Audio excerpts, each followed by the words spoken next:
Vous voyez, le secret des secrets, c'est que nous sommes des âmes. Mais il ne s'agit pas de le dire. Âme, c'est peut-être le plus beau mot qui existe. Une âme animiste, animée, anima. Tout est vivant, c'est ça que dit l'âme. Tout est vivant, animiste. Des animistes. Nous croyons que tout est vivant. Regardez la nature, une pierre, c'est l'image de la mort, mais en réalité, elle est vivante. Elle respire, elle bouge, elle vole. Les pierres volent, Olivier. Là, tu vas un peu loin. Ah oui? Et qu'est-ce que c'est que la poussière? C'est quoi la poussière? C'est des pierres qui volent.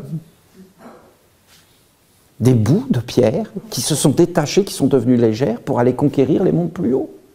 Une pierre, c'est pas forcément ce qu'on croit. C'est tout un monde, une pierre. C'est pas forcément limité. Par contre, c'est un poids. Regardez comment on sent moins le poids d'une plante. Qu'est-ce qui pèse plus lourd? 1 kilo de plomb ou 1 kilo de plume? Ben, 1 kilo de plomb, c'est évident. Et après tout ça, c'est de la théorie. Mais non, 1 kilo, c'est 1 kilo, haha. Ah bon? Eh bien, si je te mets 1 kilo de plomb dans la tête et 1 kilo de plume, tu vas voir, haha, qui c'est qui va rigoler? Je te dis qu'1 kilo de plomb, c'est plus lourd. Avec le plomb, on sent le poids. Et avec la plume, on ne sent pas le poids. Vous comprenez? L'abstraction du monde, c'est de la théorie, leur histoire. Ah non, c'est de la science. Mais non, c'est de la théorie. Ce n'est pas de la science. De la théorie. Ce que l'on sent, ce que l'on perçoit, c'est aussi une vérité. Bien sûr qu'il y a une vérité scientifique, je ne le nie pas. Je ne nie pas les mathématiques, je ne nie pas ces choses-là. Mais ce n'est pas une réponse absolue. Ce n'est pas toute la réponse, ce n'est qu'une partie de la réponse. C'est une réponse terre à terre. Après, vous avez des plantes qui sont plus légères. Une plante est plus légère qu'une pierre parce qu'elle arrive à animer la matière. L'animal, l'homme, qui devrait être en réalité beaucoup plus léger que ce qu'il est. Eh bien, regardez, tout cela ne nous parle que d'une seule chose. La vie est animée, la vie est vivante, la vie conquiert des territoires, la vie va dans beaucoup de mondes. Ce qui est le plus important, c'est l'âme. Pourquoi je vous dis ça? Parce que si on est vraiment des animistes, la prière qu'on vient de faire, lumière de la douceur, douceur, ça devient vrai. Notre parole est vraie, notre pensée est vraie, notre volonté est vraie. Nous disons douceur ici, et la douceur vient. Mais il faut s'entraîner. Il faut s'entraîner. Mais si nous nous entraînons, nous disons douceur, nous l'appelons, pas Olivier, nous, ensemble, conscients, décidés, convaincus par nous-mêmes, par la vie. Ensemble, nous voulons appeler la douceur, nous vivrons dans la douceur, nous nous prosternons devant la douceur. On est loin d'appeler un archange, hein. Un archange, c'est encore au-dessus. Il y a la différence entre un ange et un archange, d'une pierre et d'une plante. D'une plante et d'un animal. C'est un règne au-dessus, c'est un monde au-dessus. Mais déjà un ange, vous vous rendez compte? Un ange comme la douceur. On l'appelle, et on commence à devenir des élèves. Nos paroles sont vraies, nos regards sont vrais, nos gestes sont vrais. On ne peut pas faire n'importe quel geste devant la douceur. Nous rendons l'air vivant, nous rendons l'eau vivant. Nous disons douceur, viens dans la flamme. Douceur, viens dans l'air. Douceur, viens dans l'eau de nos yeux. Douceur, viens dans la terre de nos mains, de nos pieds. Nous voulons poser nos pieds avec douceur. Nous voulons nous lever le matin avec douceur. Nous voulons écouter et vivre avec douceur. Nous voulons prendre soin de la douceur. Vous allez voir qu'il y a tout un monde qui va commencer à vous parler et bien sûr, à vous redresser. Bien sûr. Ça va vous dire, ça, c'est pas bon ce que tu fais. Et ça non plus, et ça non plus. Ah, mais je ne l'avais jamais vu. Oui, mais je te le dis maintenant. Ah, alors comment je fais? Eh bien, va à l'école. Va chez les Esséniens. Bien sûr. Tu n'y arriveras pas tout seul. Tout ça est illusion. Les hommes qui ont bâti le monde dans lequel tu vis ne reconnaissent pas cet enseignement. Si tu parles avec eux, est-ce que la douceur est mieux que la cruauté? Ils vont te dire, je sais pas, puis tu m'ennuies avec tes questions, je viens de jouer au loto et ça passe dans 5 minutes. Écoute, repasse demain, ou téléphone-moi, envoie-moi un SMS, un courriel sur ma boîte mail. Mais qu'est-ce que c'est que ce langage? SMS, courriel sur ma boîte mail, mais vous comprenez, ça n'a plus rien à voir avec un dialogue. Parce que faire passer la douceur sur un SMS, vous l'écrivez, vous le pitonnez. Vous ne l'écrivez pas en calligraphie. Douceur. En faisant une invocation magique en disant que tout est vivant. Vous ne prenez pas le temps. Voilà. C'est ça. C'est ça le message. Nous sommes des âmes. Ça, c'est la beauté. Ça, c'est la grandeur. Ça, c'est la splendeur. On ne peut pas faire ce qu'on veut si on est des âmes. Si on n'est pas des âmes, on peut faire ce qu'on veut. Ah, on n'est pas des âmes? Alors on est quoi? Dites-nous-le, on est quoi si on n'est pas des âmes? Des bouts de viande? C'est super poétique. Et en réalité, nous n'avons pas d'avenir. La vie n'a aucun sens. Toute cette splendeur n'a aucun sens. Alors, il y a une intelligence. Alors nous sommes des âmes. Alors nous devons vivre comme des âmes. Comme des âmes. Vous voulez que je l'approfondisse, ce que je vous ai dit? Ça vous plairait? Écoutez, je l'approfondis, je vous fais un dessin. Ça vous va? Les plus anciens textes de l'humanité disent que nous sommes des âmes et que l'âme, c'est une fille de Dieu. Mais il y a des beautés des textes, par exemple, les Égyptiens disent que l'homme est une larme de Ré, une larme du soleil. Et qu'en fin de compte, cette larme, aussi la larme de Gabriel, c'est cette larme, cette eau, qui a engendré l'âme de l'homme. Vous avez un très beau texte dans la Genèse qui dit que Dieu, le Dieu Ptah, a façonné l'homme avec de la terre et de l'eau. Et qu'après, il a fait une forme. Et il a soufflé dans les narines, et l'homme est devenu une âme vivante. C'est d'une grande beauté, je trouve.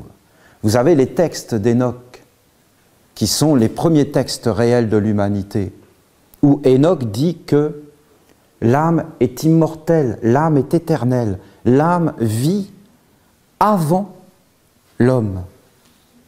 L'homme n'est que poussière, il passe, mais son âme est immortelle. Mais en réalité, l'homme ne vit pas forcément avec son âme. Enoch était le 7e fils d'Adam. Adam avait chuté dans la matière. Il avait chuté, on a parlé de chute d'Adam. Adam était à un endroit et il est tombé de cet endroit. Est-ce que ça existe dans la vie? Mais bien sûr. Beaucoup d'hommes et de femmes avaient des choses dans leur vie et ils ont chuté. Ils le disent, j'ai chuté, j'ai tout perdu dans ma vie. J'avais ça, j'avais ça, j'avais ça, j'ai tout perdu. Ah oui, t'as chuté, t'as fait quoi? Ben, j'ai sombré dans l'alcool. J'ai sombré dans l'alcool. Et alors, qu'est-ce qui s'est passé?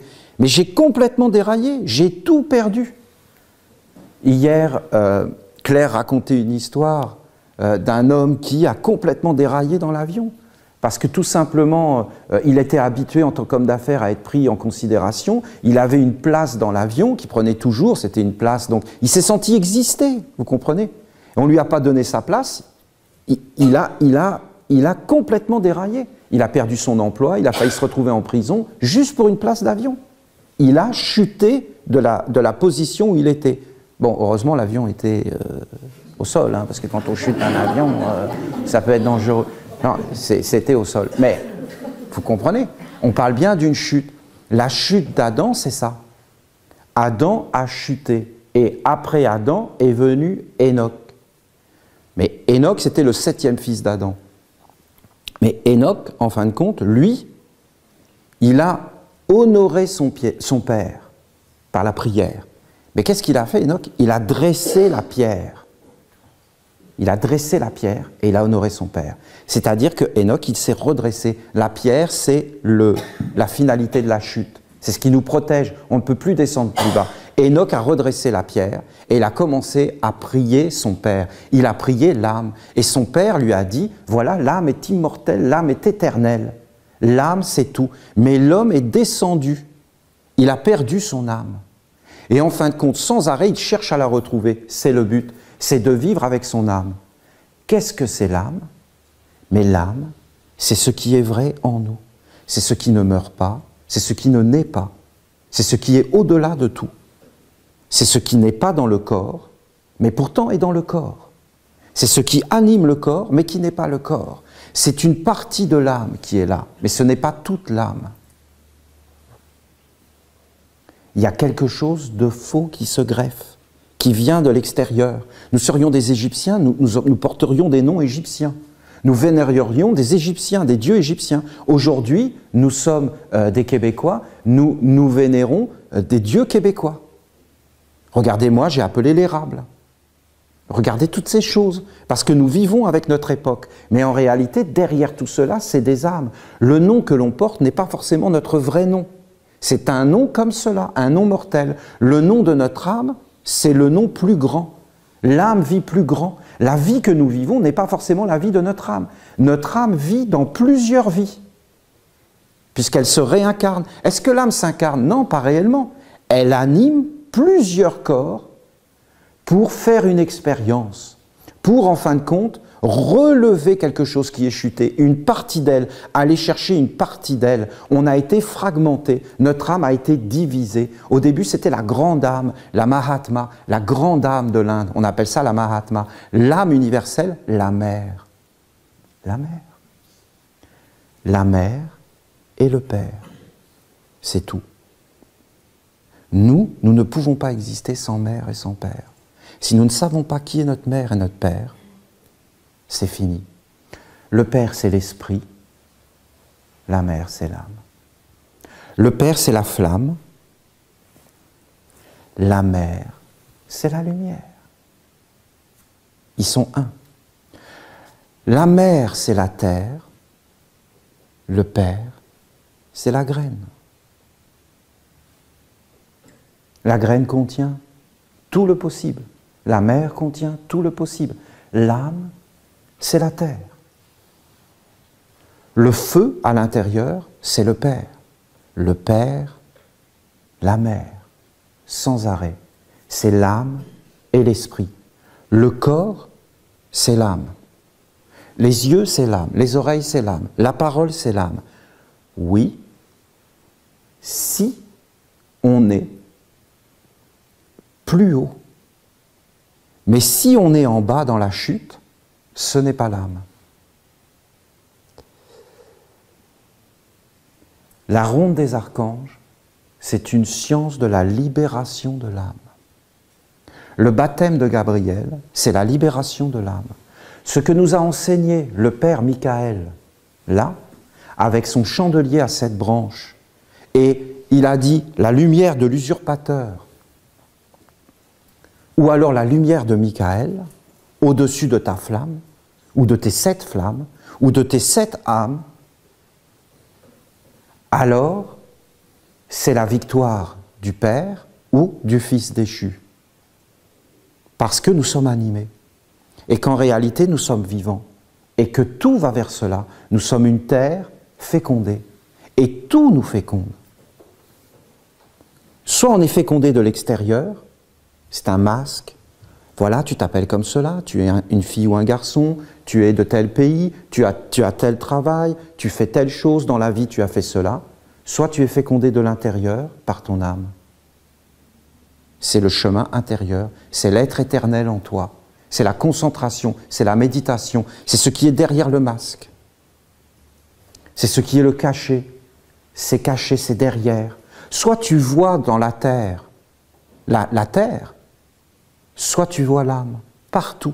Alors tu es la grande âme, alors tu es dans tous les êtres. Je ne sais pas si tu as déjà fait cette expérience. Tu vis quelque chose et tu vois un autre être qui vit la même chose que toi. Tu lui dis, Je me reconnais en toi. Tu reconnais ton âme. Il commence à plus y avoir de frontières. L'âme, ce n'est pas ce petit bout de corps. L'âme, c'est tous les corps. L'âme, c'est le langage universel. C'est la musique des sphères. C'est l'élargissement de la conscience. C'est quelque chose qui est grand et vaste. Écoutez, je vais essayer de vous montrer quelque chose. Vous voyez, si vous avez le corps de l'homme, dans le corps de l'homme, c'est assez surprenant, mais on pourrait dire que l'âme, c'est le corps tout entier, et ça serait vrai. Mais en réalité, l'âme véritable, elle se situe ici. L'âme véritable se situe ici, dans la tête. Au-dessus, vous avez l'esprit. L'esprit, c'est Dieu. Il est au-dessus de la tête. C'est une façon de représenter ces choses. Comprenez? Cet esprit, c'est une semence. C'est votre futur. Et ici, c'est la terre. En dessous, vous avez des mondes en dessous.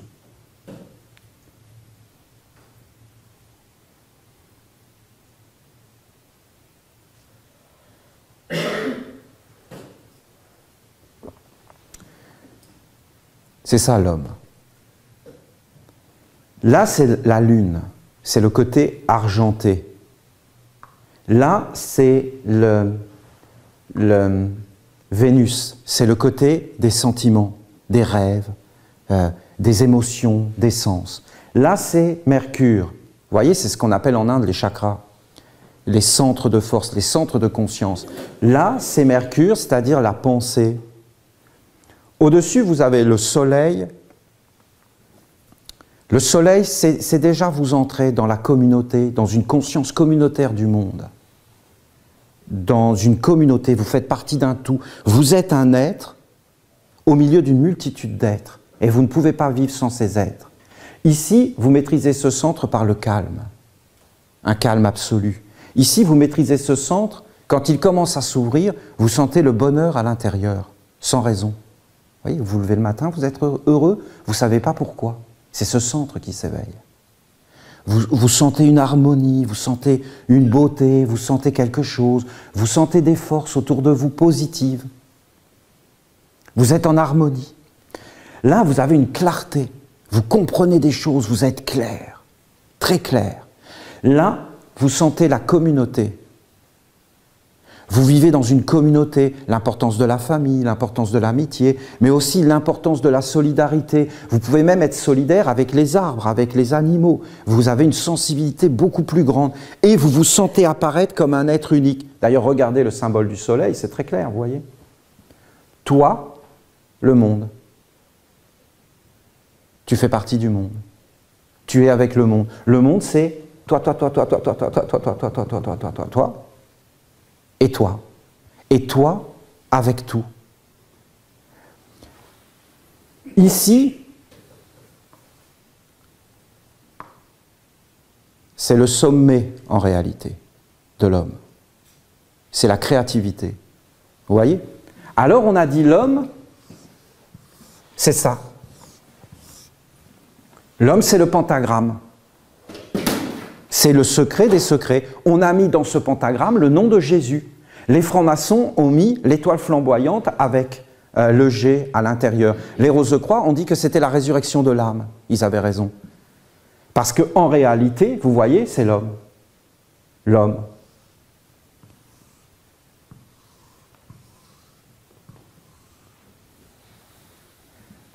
Deux jambes, deux bras, une tête. C'est l'homme. Et en réalité, ça, ce sont les 4 archanges. Les 4 archanges, plus celui qui gouverne. Soit c'est l'archange Michael,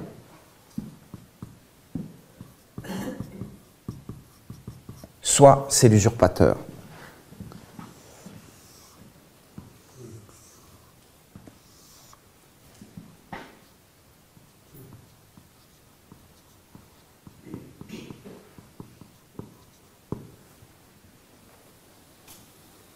Alors ça, bien sûr, vous voyez, là c'est la barbichette, là c'est les deux cornes, et là c'est les deux oreilles. Vous comprenez?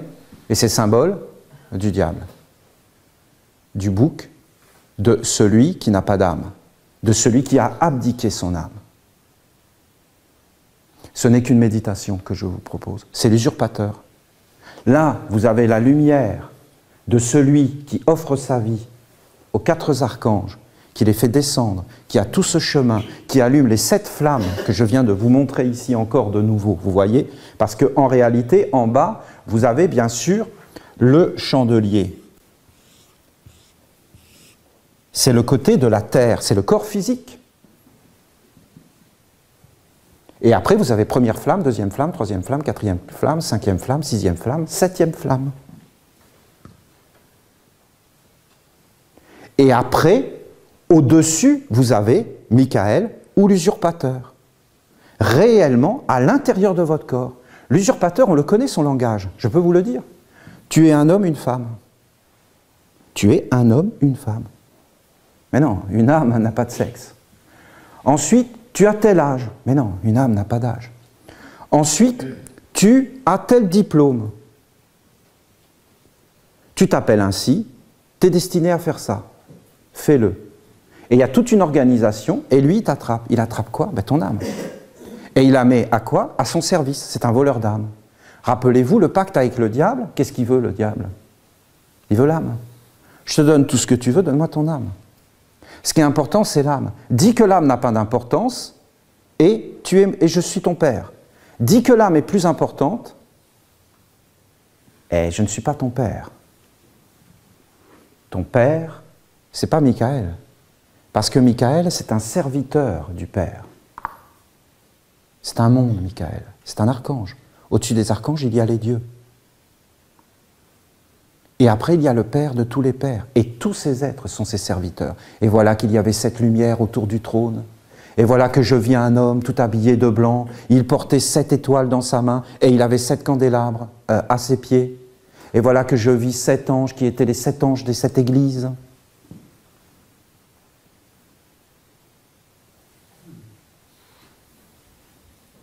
Vous comprenez de quoi il parlait? Et voilà l'alliance que je fais avec toi, alliance éternelle, après le baptême de Noé. Et voilà qu'un arc-en-ciel apparut dans le ciel. Et voilà, tu feras un candélabre avec 7 flammes d'huile, et ce sera le signe de mon alliance. Mais l'alliance, c'est l'homme, ce n'est pas des objets. Ce n'est pas un petit candélabre. Tout ça, c'est pour se concentrer. C'est une écriture, c'est pour nous dire quelque chose qui est à l'intérieur, que l'intérieur soit comme l'extérieur. Alors regardez, il y a beaucoup de secrets là-dedans. C'est tout un monde que j'essaie de vous expliquer, c'est le monde de l'âme. L'âme, elle est dans la tête, c'est un sanctuaire, vous voyez bien? 2 yeux, 2 narines, 2 oreilles, une bouche. 7 lumières dans la tête. C'est la lumière de l'âme. Et au-dessus de l'âme, c'est le monde divin, comme une semence. Mais en réalité, qu'est-ce qui se passe quand tu rentres dans ces mondes-là? Tu ne vois pas du tout l'âme dans ta tête. Tu la vois sous tes pieds. Et tu vois que toute la terre et que le monde entier, c'est ton âme. C'est difficile à expliquer. Il n'y a plus de séparation. Jésus l'a dit, je suis en vous, vous êtes en moi. Tous les êtres, c'est toi. Et tous les êtres sont des écritures qui te parlent de toi et de ta relation et de ce que tu es. Ensuite, qu'est-ce que tu vois? Tu vois que l'expérience de Moïse, la terre que tu foules est sainte. Jésus a dit, vous me foulez aux pieds, vous marchez sur moi, sur mon âme. La terre, c'est l'âme, c'est l'animation de tout. Il n'y a pas d'âme sans animisme. Il n'y a pas d'âme sans parole vivante, sans toutes ces choses. Alors c'est dit ici.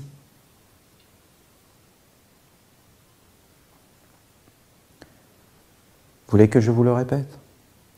Voyez, regardez. Par exemple, dans une expérience de méditation, ici, là, ça, c'est ton corps. Pourquoi je vous dis le poids? Parce que le poids, c'est les pierres. Tu dois sentir ton poids et tu dois vraiment le mettre à la terre. Et tu dois être dans une immobilité, mais parfaite. Si tu es dans une immobilité parfaite, ce centre va s'activer.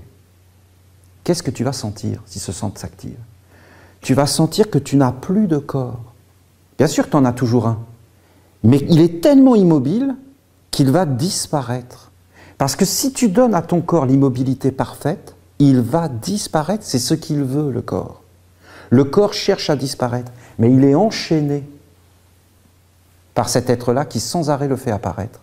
Te met dans une agitation fébrile, une agitation vaine, ta vie ne sert à rien, tout ce que tu fais n'a pas d'intérêt, et ça te dégrade, tu es dévalué, il n'y a jamais rien, tu goûtes jamais rien, ça va jamais vers l'intérieur, tout est vers l'extérieur, tu n'as rien pour toi, il te vole tout, quoi que tu fasses, il te le prend, il te met dans la gloire et puis après il t'enlève de la gloire. Il n'y a rien de stable, jamais rien de stable. Les pierres montrent le secret de la stabilité, des choses posées, des choses bien travaillées, maîtrisées, des choses connues sur lesquelles tu t'appuies. C'est le vrai savoir. Après, quand tu entres dans ce centre de la Lune, là, tu commences à sentir l'invisibilité et tu goûtes un calme qui n'a rien à voir avec le monde. Un calme profond. Tu entends le silence, mais pas un silence mort. C'est quelque chose qui t'entoure et qui te régénère. Et tu sens à l'intérieur de ce calme que beaucoup de tes activités n'ont aucun sens, que tu te prends la tête pour rien, que tu te crées toi-même tes problèmes, que tu es enfermé dans une bulle alors qu'il y a tout un monde autour de toi que tu ne vois pas. Et ce monde qui est autour de toi et que tu ne vois pas, c'est toi. Tu fais partie de ce monde. Tu es tout ce que tu veux être. Il n'y a aucune limite, aucune frontière. Tu es tout ce que tu veux être. Il suffit que tu dises « je veux être comme cela », tu es comme cela. Tu peux le faire. Il suffit juste de le vouloir. Tu peux changer les directions des forces. Tu peux dire stop et aller dans un autre endroit. Rien ne t'est interdit. Tu peux faire plein d'expériences. Tu peux faire les expériences que tu veux. Quand tu entres dans ce centre de Vénus, là, c'est un état de bonheur. C'est comme un envahissement. Vous voyez le premier baiser. Vous avez embrassé pour la première fois un garçon, vous avez embrassé pour la première fois une fille. Il y a eu comme un échange du souffle, mais ce n'était pas avec Osiris. Parce que les Égyptiens, c'est ce qu'ils faisaient, mais avec Osiris. Là, c'est les garçons et les filles. Vous vous sentez envahi par la fille ou par le garçon. Et là, vous commencez à être dans des états, vous voyez, étranges. Au début, après, on s'habitue. Mais au début, ça fait bizarre. Et donc, c'est ça. Mais ce n'est pas embrasser un garçon ou une fille, c'est être dans un bonheur libre, intérieur, détaché de tout ce qui vient de l'extérieur. C'est inexplicable, c'est un état d'être. D'ailleurs, si vous enlevez toutes les apparences de l'homme, qu'est-ce que vous verrez? Vous verrez le bonheur. Vous verrez quoi? Vous verrez que le bonheur, c'est notre état naturel. Et que le malheur, c'est antinaturel. Le malheur, ça se construit, ça s'élabore, ça se pense. Il faut par exemple 15 ans d'études ou 20 ans d'études, il faut des diplômes. Le malheur, ça se travaille, c'est vraiment un chemin, vous comprenez? Il faut le fabriquer, c'est quelque chose qui est très compliqué, le malheur. C'est-à-dire qu'il faut l'entretenir sans arrêt, sans arrêt. Le bonheur, c'est un état naturel, ça ne s'entretient pas. C'est notre nature profonde. Enlevez toutes les apparences, vous verrez des êtres dans le bonheur. Vous verrez des êtres dans le bonheur qui veulent le bonheur de tous les êtres. Est-ce que c'est le cas? Non. Pourquoi? Dénaturé. Vous entrez c'est déjà très haut d'être ici, ne croyez pas. C'est très très haut. Vous entrez dans la sphère de Mercure, vous devenez un être, une clarté. C'est pour ça que les francs-maçons y mettaient la lettre G. Ça voulait dire régénération, de se régénérer, de recréer l'homme, reconstituer l'homme. L'homme a chuté, il faut remonter. Et ça voulait dire gnose. Gnose, ça veut dire le savoir qui ne s'apprend pas. Ce qui ne s'apprend pas, ce qui est inné, ce qui est partout, ce que je sais parce que je le sais. Je le sais parce que c'est vrai, ça me parle de l'intérieur, je n'ai pas besoin d'éducation. Vous savez, même l'éducation peut éloigner du vrai savoir. Des paysans, des gens qui gardaient les moutons, ils pouvaient vous en dire des tonnes de savoir. Et des gens éduqués, cloisonnés, formatés, tout ce qu'ils disent est faux. C'est des belles choses, mais il n'y a aucune expérience. Il n'y a rien de vrai. Le savoir ne s'apprend pas. C'est d'ailleurs pour ça que Jésus a dit « Laissez venir à moi les petits-enfants, ils sont semblables au royaume des cieux ». Le côté enfantin, c'est, il y a un savoir direct. Le savoir qui ne s'apprend pas. On a appelé ça le Saint-Esprit, le don des langues. Le savoir qui ne s'apprend pas, l'intelligence du cœur, toutes ces forces. Vous avez la clarté, vous entrez dans un savoir, vous avez une force, vous vous mettez à tout comprendre. Les paroles des maîtres, de Michael, les paroles de l'usurpateur, vous voyez ce qu'il y a derrière, le voleur d'âme, le voleur de force, le voleur de bonheur, le voleur de savoir, qui met son savoir à la place du savoir, qui l'imprime, qui emplit tout, qui agit. Ici, c'est la sphère des maîtres. Ici, si vous entrez dans cette sphère du soleil, c'est parce que vous ne pouvez pas faire autrement que de rencontrer un maître. Même si vous le rencontrez à l'intérieur de vous, si vous le rencontrez à l'intérieur, vous le rencontrerez à l'extérieur. C'est celui qui t'instruit, c'est celui qui prend soin de toi jour et nuit, c'est celui qui jamais ne dort, c'est celui qui te montre qui tu es. Tu es un être universel, tu dois faire partie d'un cercle. Et tu dois apparaître dans un cercle. C'est une terre, de nouveau. Parce que vous voyez, il y a toujours une terre et un ciel. Il y a des hommes, ils sont là. Il y a des hommes, ils sont là. Leur ciel, c'est la terre, et eux, ce qui les porte, c'est la pourriture, la décomposition. Vous avez des hommes, ils sont vraiment sur la terre. Et leur ciel, c'est vraiment une sensibilité supérieure. Alors ils se disent, oh, qu'est-ce que j'aime me promener dans la nature. Je me sens régénéré. Oh, ce calme, cette harmonie. Après, ils retournent en ville. Tout sent mauvais, tout vibre, tout est détruit, tout le monde s'excite. Oui. C'est réellement des mondes. Ciel, terre, ciel, terre. Ceux qui s'élèvent au-dessus de cela, leur ciel, ça devient leur terre, ça devient le calme, et leur ciel, ça devient une harmonie. Alors ces gens-là, ils vont vous dire, oh, regarde les étoiles, vous voyez? Regarde comme c'est beau. Après, c'est toujours pareil. Vous avez les êtres, ils sont pas basés sur cette harmonie, et ils rentrent dans le grand savoir. C'est des étudiants. Ils savent pourquoi on rentre dans un cercle, pourquoi on est silencieux, pourquoi il y a une discipline. Ils savent, parce que ce sont des lois de l'harmonie. Et que sans ces lois, on ne peut pas faire apparaître le savoir. On est des âmes. Tout ça, c'est vivant. C'est la chute de l'âme, à l'intérieur de votre corps. Ensuite, c'est le grand cercle. Là, réellement, ce sont des vrais enseignants. C'est fini, on ne veut plus jouer. On en a marre de faire toujours les mêmes expériences, d'être toujours dans l'échec. Maintenant, on veut y aller. Alors on dit quoi? Nous appelons le Maître. Nous voulons Dieu au milieu de nous. Nous ne voulons pas vivre dans des abstractions, dans des rêves, dans des illusions. Nous voulons être des serviteurs du Père. Et nous ne voulons pas l'être parce qu'on nous l'a dit. Nous avons compris. Nous voulons.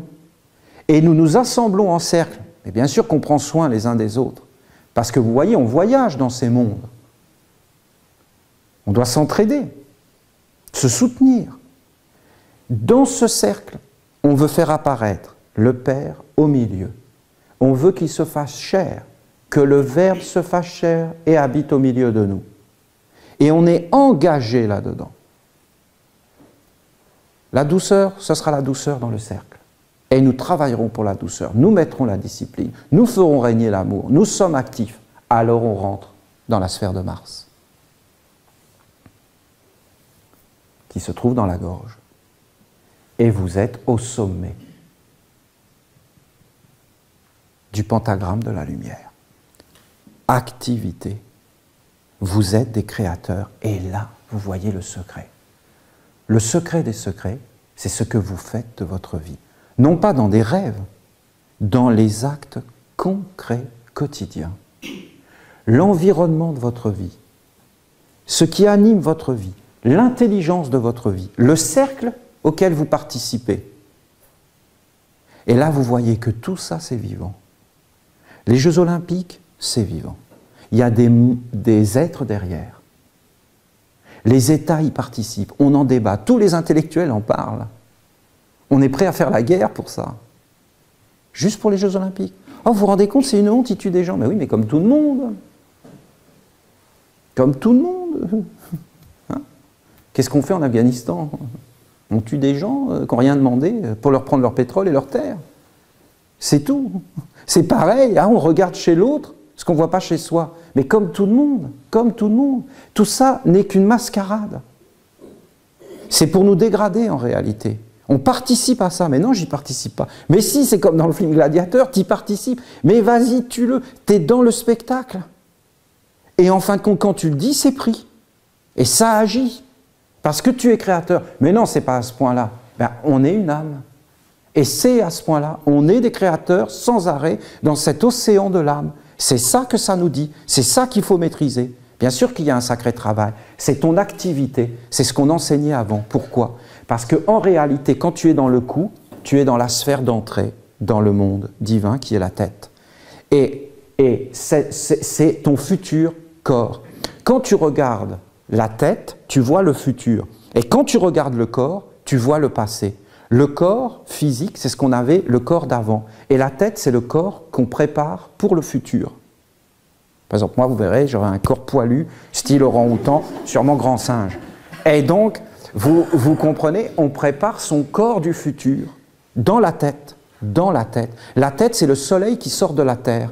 C'est le scarabée qui pousse la boule. Vous vous rappelez de ce symbole d'Égypte? Mais la boule, c'est la tête.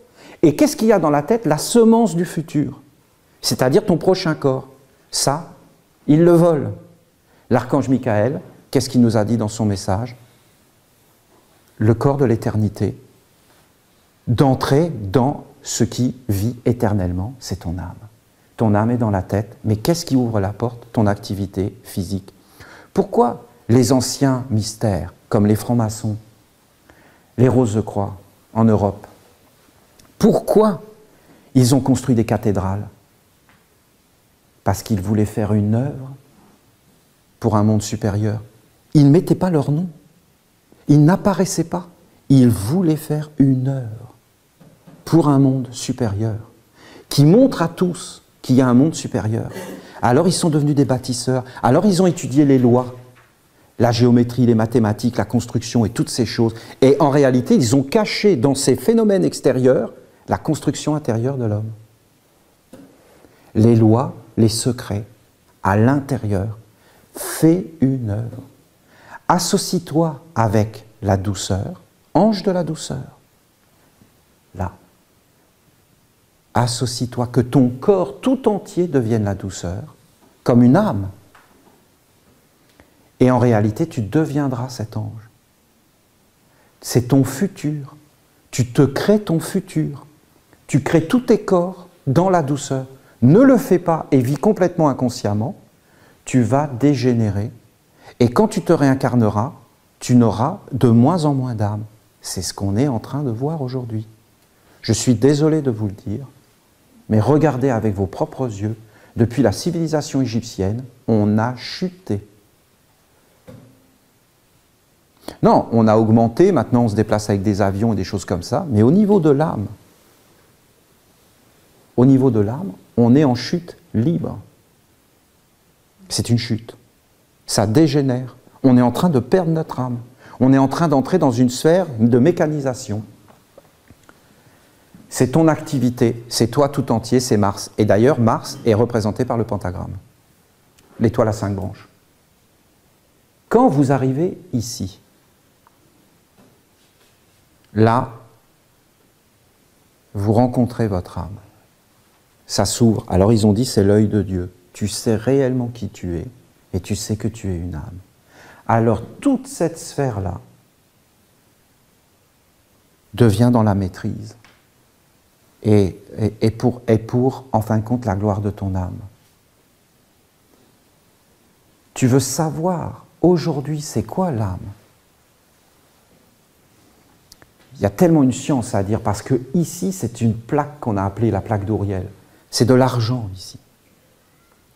Parce que ici, c'est de l'argent aussi. Et en fin de compte, tout simplement, c'est l'argent.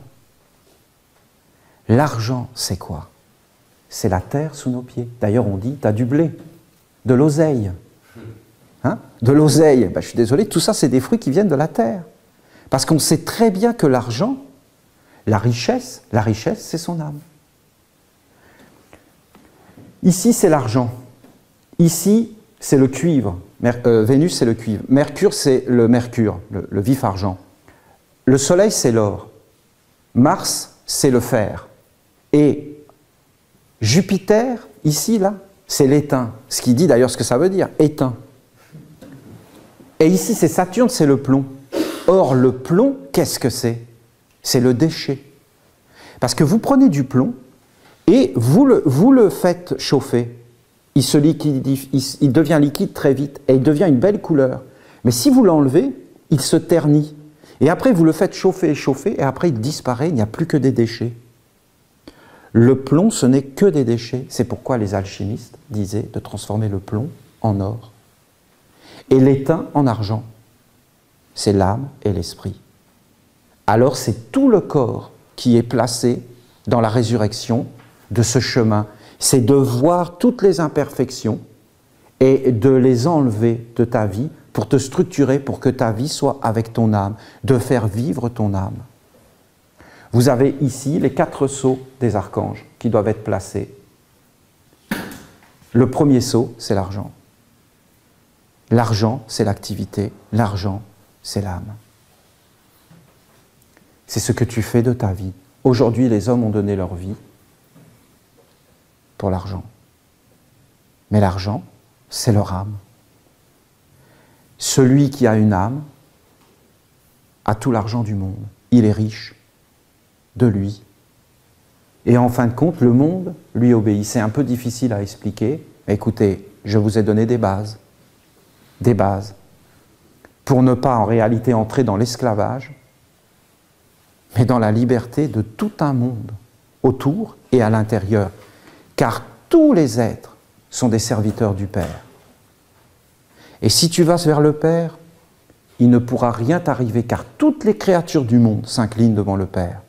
Mais si tu ne vas pas vers le Père, alors lui, tout de suite, il vient. Et il te prend. Sans aucune hésitation et sans état d'âme. C'est un peu la science de l'âme des Esséniens. C'est une méditation. Vous avez tout l'enseignement de la ronde des archanges là-dedans. Vous avez les 4 sceaux, vous avez les anges, le travail avec les anges. Dans le pentagramme, vous avez le travail avec les archanges, le travail avec les dieux. Nous ne l'avons pas encore fait, nous n'en sommes pas encore là, nous les Esséniens aujourd'hui. Ça peut venir demain si on se structure, si on a toutes les bases et qu'on arrive à entrer dans le cercle. Vous voyez, par exemple, vous entrez dans le cercle. Mais pour réellement entrer dans le cercle, il faut passer toutes ces étapes. Et vous entrerez réellement dans le cercle et vous comprendrez ce que l'on vous dit dans le cercle. Après, vous sortirez du cercle et vous entrerez dans votre rayon et dans votre activité et vous ferez une œuvre pour votre âme. À partir du moment où vous faites une œuvre pour votre âme, vous construisez votre futur corps. Nous n'allons pas vers la mort, nous les Esséniens, nous allons vers la vie. Nous faisons une œuvre qui est plus grande que le corps. Faire une œuvre juste pour le corps, c'est pas vivre avec son âme. Notre âme vit dans l'éternité, je vous dis. Si tu ne l'as pas touchée, tu n'es pas réveillé. Ton âme n'est pas encore réveillée. Ce n'est pas une évidence pour toi. Ce sont des mondes qui se sont greffés tout autour. Je ne peux pas réellement vous expliquer tout cela par le détail, mais si vous regardez d'autres conférences que je vous ai faites, où je vous ai parlé de ces mondes, comment ça entrait, le serpent tentateur et toutes ces forces, ça s'éclairera d'un jour nouveau.